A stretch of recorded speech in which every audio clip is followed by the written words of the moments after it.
name is Alex. I'm with the Warrington. Like I mentioned before, you are all stopping by the Walther Family Arctic Thunder at a perfect time. The artist getting started with the enrichment session right now.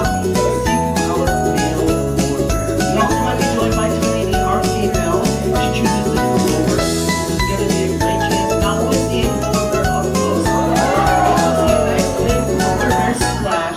Learn all about polar bears and check out the Arctic and their adaptation.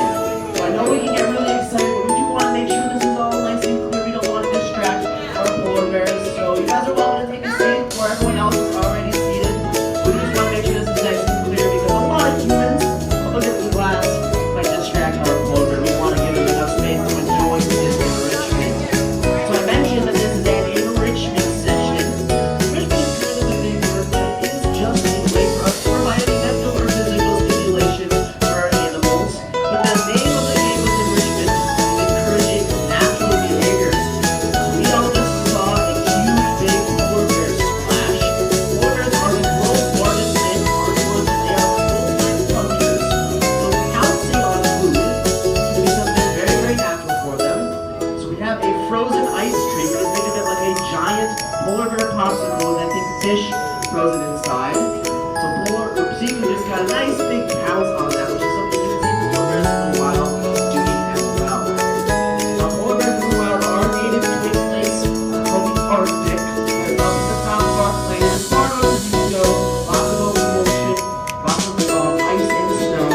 But if there is one word that you guys can use to describe the Arctic, what would that word be? I'm going to shout it out right now. Snow and cold, exactly. Not the words I want to be thinking about right now in August in Chicago. If you were in Chicago in January, about that 0 degrees Fahrenheit was chilly. I'll let you know that up in the Arctic, it can get as cold as minus 50 degrees Fahrenheit. So you're in Chicago and it's warm, and it's cold, it's going to seem pretty warm to the Arctic. Because the Arctic is so cold, but also it's so big and so vast, not a lot to live up there.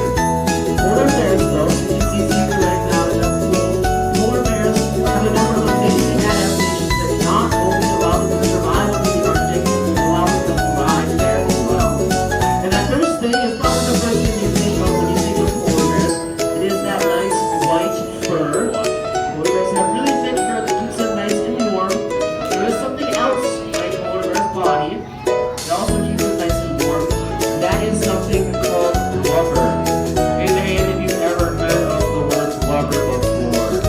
I want to see the hand up there. Blubber is a great word because not only is it a fun word to say, it is a nice thick layer of fat. Now, polar bears in the wild, their blubber can be 4 to 5 inches thick. Not only do they have that fur that keeps them warm, but they also have that blubber. That's the nice warm coat. Seafood, I see him swimming around. I notice a little extra jiggle that does his own layer of blubber. The poor polar bears here, not Seafood, Jimmy, our polar bears here at the zoo, don't have as much blubber as those polar bears in the wild because it's not as cold there. So it's a little, they don't need as much of a coat. We do have the lady coming up over the ridge right now.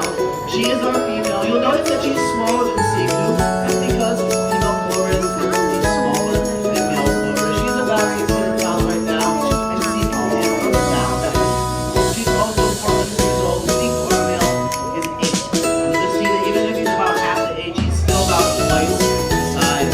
Getting a good look at her up against the glass. She might not be looking for it though, because there are some extra polar bear popsicles in there for her as well. Hope you get to see another polar bear splash.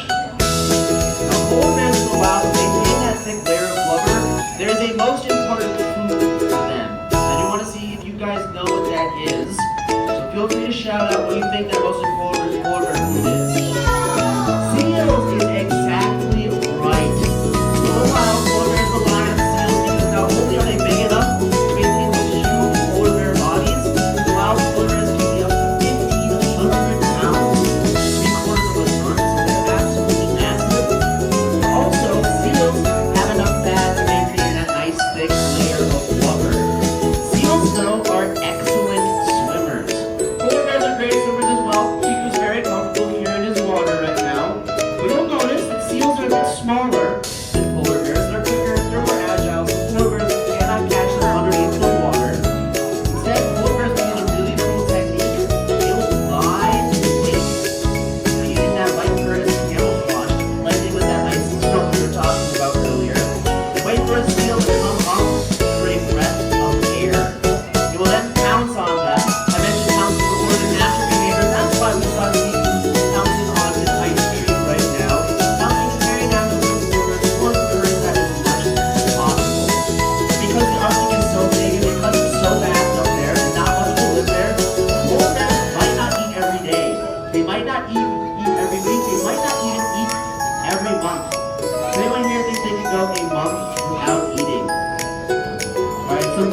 hands popping up. It's been about an hour since I had lunch and I'm already hungry.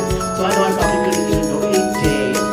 Polar bears, though, we heat that food in their nice big layer of blubber. The same way we heat food in the refrigerator, we'll store that extra food in that layer of blubber. So it's super important.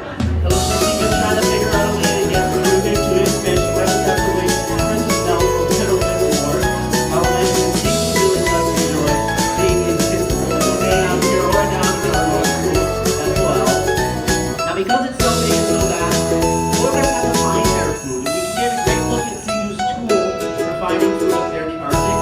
This is polar bear nose. Polar bears have an amazing sense of smell. Not only can they smell for 3 feet of ice, but they can smell up to 20 miles away.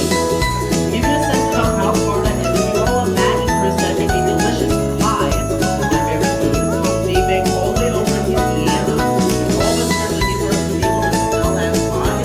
That gives you a sense of not only how far the polar bears can smell, but how far they have to smell to find their food up there in the Arctic. Of course, there's one thing left. Once they find that food, once they fly away and pounce on a seal, they have to hold on to it. They have another great adaptation for that as well. Those are their huge polar bear paws. Polar bear paws are absolutely massive. To give you a sense of how big they are, if you take your own paw, stick it up in front of your face, imagine that it suddenly turned into a dinner plate.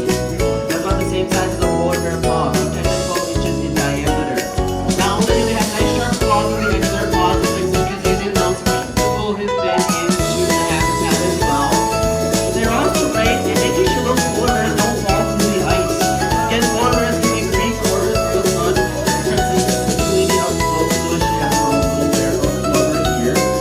Because polar bears are so big, when we're about to fall through that ice, those paws are so big that they'll actually spread out their wings so they don't have to worry about falling through the ice. But if they're particularly worried if the ice is nice and thin, polar bears can lay on their stomach and stick their arms out like a big starfish, making sure they don't fall in through that ice. Those paws have one great other adaptation for living up on the ice. It's really slippery. You don't want to be slipping around if you're up on the ice. So polar bear paws have little bumps on the bottom of them. Just like the paws that our shoes have a little bit of surface, you can found one of those 2 carrots that are hidden at the bottom of the that pours a lot deeper than you think. You probably just noticed it right now. We'll be eating it. One polar bears here do not get seals because they don't need to have as much blubber. They will get a variety of different types of foods.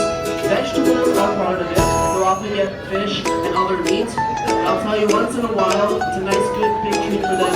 They will each get a watermelon. They get along for the most part. When watermelon comes out, they won't want that watermelon. So that's when you might see a little bit of argument. Having all relationships, there are good days and bad days. Those bad days that you have to deal with. Friends with them wanting a watermelon. Now, talking about all that ice, from the heat. That ice is the most important part of the polar bear's habitat. But unfortunately, due to the changing climate, we are seeing that ice diminish. Polar bear populations in the wild become threatened. So we humans burn fossil fuels like coal, like oil, that releases a rampant amount of carbon dioxide into the air. That carbon dioxide collects in the atmosphere and acts like a heat-trapping blanket, warming the planet and disrupting the climate. And again, we are seeing that sea ice up in the Arctic diminish, and that's threatening those polar bear populations. But don't worry though, there is good news. Here at Living Park, we partner with an amazing nonprofit organization called Polar Bears International. We are one of the Arctic Ambassador Centers. So while you guys can be out today by checking out our polar bears, you are also helping protect those polar bears by supporting us and support our conservation efforts. So we really do appreciate you guys to give yourself one huge big pat on the back for that as well. There are some other ways in our daily lives that we can help protect polar bears though.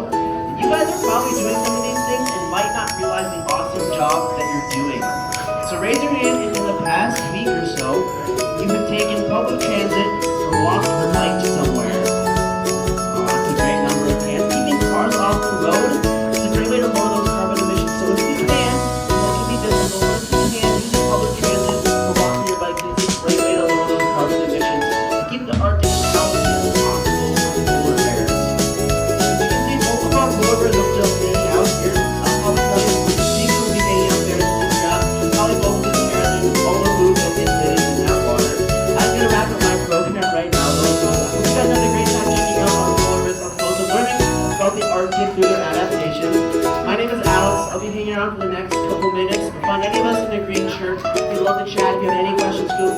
by. I want to thank you guys so much for